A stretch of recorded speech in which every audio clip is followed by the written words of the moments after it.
परमेश्वर का वचन कहता है, एक बड़ा खास वचन है, यूहन्ना सुसमाचार 3 और उसके 4 वचन में लिखा है, एक बड़ी अच्छी बात लिखी है और मुझे ये बड़ा वचन अच्छा लगता है। कहता है कि जब तक, यीशु मसीह ने कहा कि मैं तुम्हें सच सच कहता हूं कि जब तक कोई नए सिरे से पैदा नहीं हो जाता वो प्रभु के राज्य को कभी नहीं देख सकता, परमेश्वर के राज को नहीं देख सकता जब तक नए सिरे से इंसान पैदा नहीं होता, नया जन्म नहीं पाता। एक बर्थडे वो है, एक जन्मदिन वो है जो आपके पेरेंट्स के द्वारा आपका होता है। एक जन्म वो है जो पवित्र आत्मा के द्वारा आपका होता है, परमेश्वर के वचन के द्वारा।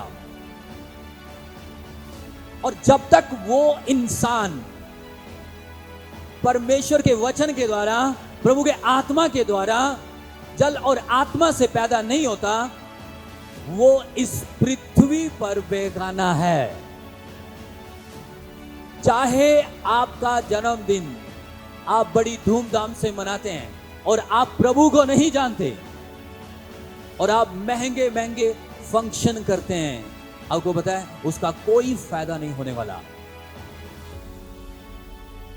क्योंकि वो बर्थडे सिर्फ आपको धरती तक सीमित रखेगा। वो जन्म आपको सिर्फ आपके पेरेंट्स की प्रॉपर्टी तक सीमित रखेगा। वो जन्म आपको दुनिया से कभी सेपरेट नहीं करेगा। वो जन्म आपको कभी इस संसार में वो ताकत नहीं देगा, वो शक्ति नहीं देगा, वो सामर्थ, वो अनुग्रह नहीं देगा, वो डीएनए नहीं देगा जो यीशु के ब्लड से आते हैं आपकी लाइफ के लिए। इसलिए मैं आपको बताना चाहता हूं कि अगर अभी तक आपने वो नया जन्म नहीं पाया तो आपको पाना बहुत जरूरी है, क्योंकि वो जन्म इस दुनिया में आपको सेपरेट करेगा, आपको अलग करेगा, वो संसार से अलग करेगा।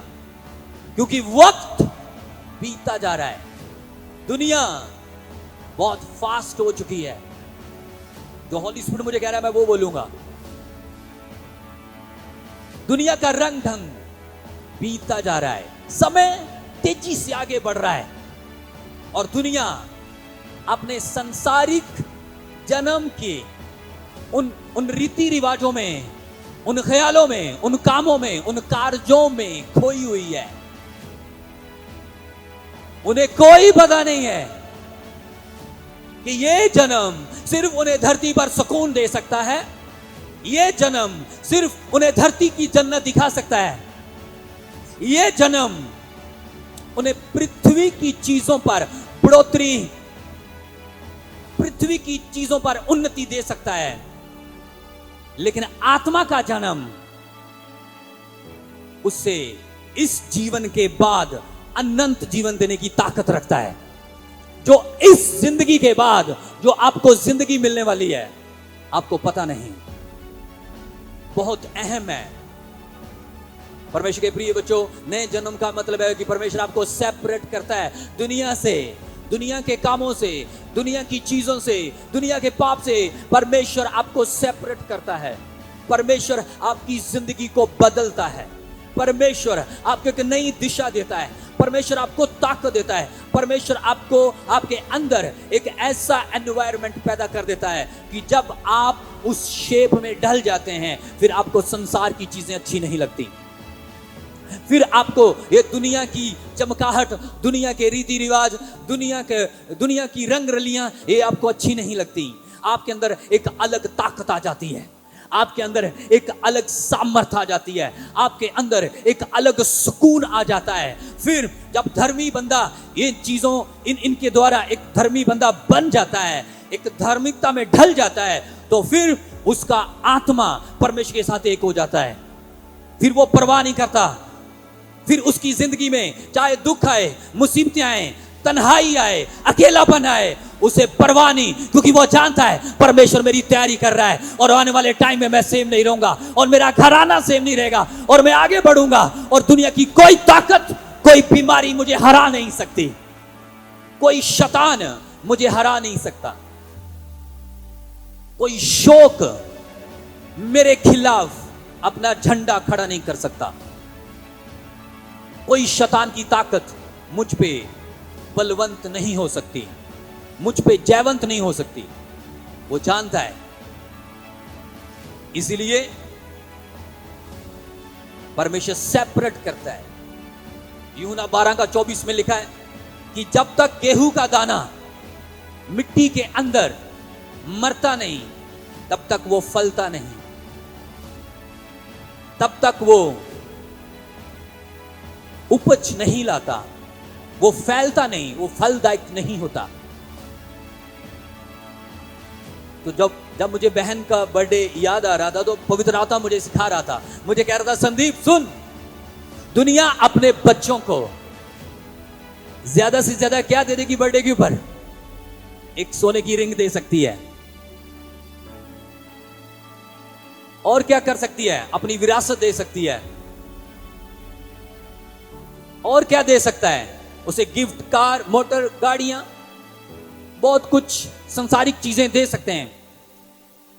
कहता मैं उससे स्वर्ग राज्य दूंगा, पवित्र वस्त्र दूंगा, अपना अभिषेक दूंगा, मैं उनके साथ अपने राज्य में बैठ के खाऊंगा, ये मेरा वादा है। नया जन्म पाए हुए लोगों के साथ। तो मुझे बड़ा अच्छा लग रहा था जब होली स्पिरिट मुझे सिखा रहा था कि क्या बात है, नया जन्म। यिर्मयाह 1 में लिखा है, यिर्मयाह को परमेश्वर कहता है, यिर्मयाह मैंने तुझे तेरी मां के गर्भ में से ही चुन लिया था, सेपरेट कर लिया था अपने लिए, मैंने तुझे कौमों के लिए नबी ठहराया है, और तेरे गिफ्ट ये हैं, तू ला, तू ढा, तू बना, मैं तुम्हें अथॉरिटीज देता हूं। तुम्हारे पास इस दुनिया की अथॉरिटीज नहीं रहती, तुम्हारे पास उस हुकूमत की अथॉरिटी आती है जहां से पूरी कायनात चलती है। ये नए जन्म पाए हुओं के लिए ये गिफ्ट है। अब तुम्हें फैसला करना है, तुम्हें कौन सी दिशा में चलना है। हालेलुया। वो परमेश्वर जल्दी आने वाला है, इसलिए अपना फोकस क्या करना है?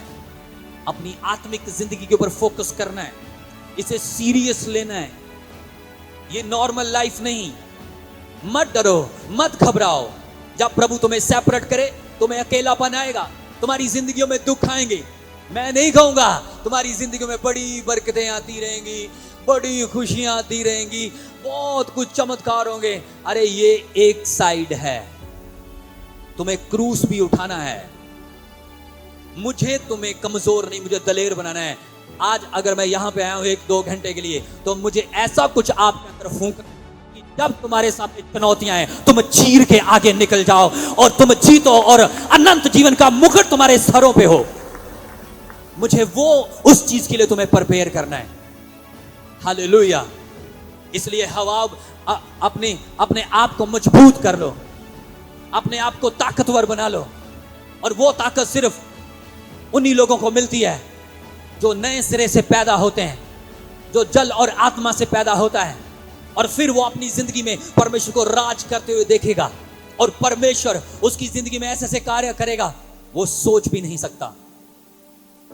इसलिए परमेश्वर के प्रिय बच्चों, जब प्रभु तुम्हें सेपरेट करेगा ना, दुनिया से अलग करेगा, बहुत सारे लोग तुम्हें छोड़ जाएंगे, बहुत सारे लोग तुमसे ईर्ष्या करेंगे, शैतान तुम्हें तंग करेगा, तुम्हारी जिंदगियों में अकेलापन आएगा, दुख आएगा, तकलीफें आएंगी। कभी कभी तुम प्रेयर करते रहोगे और तो जल्दी आंसर नहीं आएगा, लेकिन उसका मतलब ये नहीं कि परमेश्वर ने तुम्हें छोड़ दिया है। तुम अपना वो हिस्सा, तुम अपना वो बीज बो रहे हो। अगर तुम वफादार रहे, तुम अपना वो हिस्सा, वो बीज बो रहे हो जो अनंत जीवन के अंदर यीशु मसीह नासरी तुम्हें ऑनर करके देगा। दूतों के सामने, पूरी कायनात के सामने जब वो तुम्हारा ऑनर करेगा कि ये मेरा बेटा जीत के आया है, ये मेरी बेटी जीत के आई है। हालेलुया। वो तुम्हें लड़ने की भी ताकत देगा, वो तुम्हें आगे बढ़ने की भी ताकत देगा। इन चुनौतियों को देख के डरना नहीं तुमने, घबराना नहीं तुमने। हो सकता है आज तुम मसीह में आ चुके हैं तो आपके पास अच्छा घर नहीं होगा। आपसे आप जिस प्रेम की चाहत कर रहे हैं, दुनिया में ढूंढ रहे हैं, हो सकता है आपको वैसा नहीं मिल रहा। हो सकता है किसी ने आपको धोखा दिया हो सकता है आपकी जिंदगी में कुछ ऐसा हुआ हो जो आप बिल्कुल भी पसंद नहीं करते थे। हो सकता है आपको कुछ ऐसी चीजों से गुजरना पड़ा हो जिसे आपने कभी सोचा भी नहीं होगा। लेकिन याद रखना, वो व्यर्थ नहीं है अगर तुम खड़े रहोगे, अगर तुम अड़े रहोगे। इन सब चीजों को देखकर तुम्हें वापस नहीं मुड़ना, इन हालातों को देखकर तुम्हें मसीह का दामन नहीं छोड़ना, इन सिचुएशन को देखकर तुम्हें मसीह से अलग नहीं होना। क्योंकि जब तुरी फूंकी जाएगी, जब कब्रें खुलेंगी, तुम अपने दूल्हे के साथ उठा लिए जाओगे। हालेलुया। इस दुनिया का ऑनर तो कुछ भी नहीं, इस दुनिया का वेलकम तो कुछ भी नहीं, इस दुनिया में जो इज्जत इंसान को देता वो तो कुछ नहीं। जो इज्जत वो देगा ना आपको, जो प्रेम वो आपसे करता है, जो स्थान उसने, जो घर उसने आपके लिए बनाए हैं, वो आपने, वचन कहता है कुरिन्थियों में लिखा हुआ, कहता तुमने वो चीजें, वो बातें ना तो कभी सोची होंगी, ना तुमने कभी देखी होंगी, और ना ही कभी तुम्हारे ख्याल में आई होंगी, जो परमेश्वर ने अपने तालिबों के लिए रखी हैं। हालेलुया। तो हमें फक्र करना है कि अगर मैं दुनिया से सेपरेट कर लिया गया हूं, मैं प्रभु में आ गया हूं, नया जन्म पा लिया है, तो अब मुझे वापस नहीं मुड़ना। अब मुझे खड़े रहना है, अब मुझे अड़े रहना है। और जैसे गेहूं का बीज मिट्टी में मर जाता है, उसे अकेला मिट्टी में बोया जाता है, और जब प्रोसेस शुरू होता है वो धरती के अंदर जाता है। धरती के नीचे अंधेरा भी होता है, धरती के नीचे रोशनी नहीं जाती, धरती के नीचे बहुत कुछ होता है। टाइम बीतता है, समय निकलता है, जब वहां से एक अंकुर फूटता है, एक पौधा निकलता है, छोटा सा होता है, फिर और बढ़ता है, फिर और बढ़ता है। एक दिन वो पककर एक बड़ा सिट्टा बन जाता है। बोया एक था, निकले कितने। वैसे ही मेरा परमेश्वर आपको बढ़ाएगा अगर वफादार रहेंगे तो, आपको ऊंचा करेगा अगर आप वफादार रहेंगे तो, आपको वो ब्लेस करेगा, आपका आप सोच भी नहीं सकते। हालेलुया। आपकी की गई मेहनत व्यर्थ नहीं जाएगी। यहां बैठना, परमेश्वर के प्रति वफादार रहना, प्रभु के वचन के ऊपर आप जब मनन करते हैं, परमेश्वर के वचन को जब आप अहमियत देते हैं, आपको पता नहीं स्वर्ग में आपके लिए कितनी तारीफ होती है। वचन में लिखा है, जब पृथ्वी के ऊपर एक पापी पश्चाताप करके मुड़ता है, तो वचन में लिखा है स्वर्गदूत हेवन में, स्वर्ग में जश्न मनाते हैं। हालेलुया। वहां पर जश्न मनाए जाते हैं, वहां पर खुशियां होती हैं। क्यों? एक पापी मनुष्य वापस आया, उसने प्रभु की राह को चुना। मैं हैरान था, अभी पापी मनुष्य नीचे है, अभी उसने नीचे तौबा की है और जश्न ऊपर मनाने शुरू हो गए। तो जब फेस टू फेस, जब हम अपने पिता से मिलेंगे, तब तो आउटस्टैंडिंग होगा। आज दुनिया आपको समझ नहीं ना रही, आज लोग आपको बेवकूफ समझ रहे ना। नो नो नो नो, धोखा मत खाना। एक टाइम आएगा जब यहोवा दूतों के सामने, यीशु नासरी पूरी कायनात के सामने आपके सर के ऊपर विजय का मुकुट रख के आपको ऑनर करेगा। सेवक जो दुखों में रहकर, अपनी फैमिलीज प्रॉब्लम्स में रहकर सेवा को बरकरार रखते हैं, वो सोचते नहीं, वो महसूस नहीं करते। उनके सामने सिर्फ एक मकसद होता है कि मुझे सुसमाचार फैलाना है, मुझे परमेश्वर का काम आगे लेके जाना है। ये बड़ा सीरियस मैटर। हमें अपना काम करना है, क्योंकि जब एंजल्स आते हैं इंसान की स्पिरिट को लेने के लिए, जब उसका टाइम पूरा हो जाता है, फिर वो एक सेकंड भी नहीं देते। फिर बंदा कहेगा ओ मैं धरती के ऊपर और अच्छा काम कर लेता, मुझे और मौका मिल जाता। नहीं, बाइबल बताती है कि बाद में कोई मौका नहीं, कोई समय नहीं। हमें बोना है, परमेश्वर को अपनी जिंदगियों में काम करने देना है। हमें अपनी ताकत इस दुनिया के कामों में नहीं लगानी, हमें अपनी ताकत वेस्ट बातों पे नहीं लगानी। दूसरा ज्यादा ब्लेस हो रहा है, फलाना ये संसारिक बंदा है, वो नशा भी कर रहा है, वो गलत काम भी कर रहा है, वो फल फूल रहा है। आपको अपना दिमाग, अपनी फोर्स उसके ऊपर लगाने की जरूरत नहीं। आपको अपना टाइम खराब करने की जरूरत नहीं। अपनी एनर्जी, अपना दिमाग, अपनी लाइफ, अपनी फोर्स उस सर्वशक्तिमान की सेवा में, उसकी महिमा में लगा दो। क्योंकि यहां तो तुम्हारा पैसा, धन, बटुए चोरी हो सकते हैं, वस्त्र खराब हो सकते हैं, घर हड़ों में ढह सकता है, लेकिन यहां पर जो मेहनत आत्मा में करोगे वहां सेफ रहेगी, और यहां से जाने के बाद तुम्हें मिल जाएगी। मेरे को आमीन तारीफ समझ में नहीं आ रहे।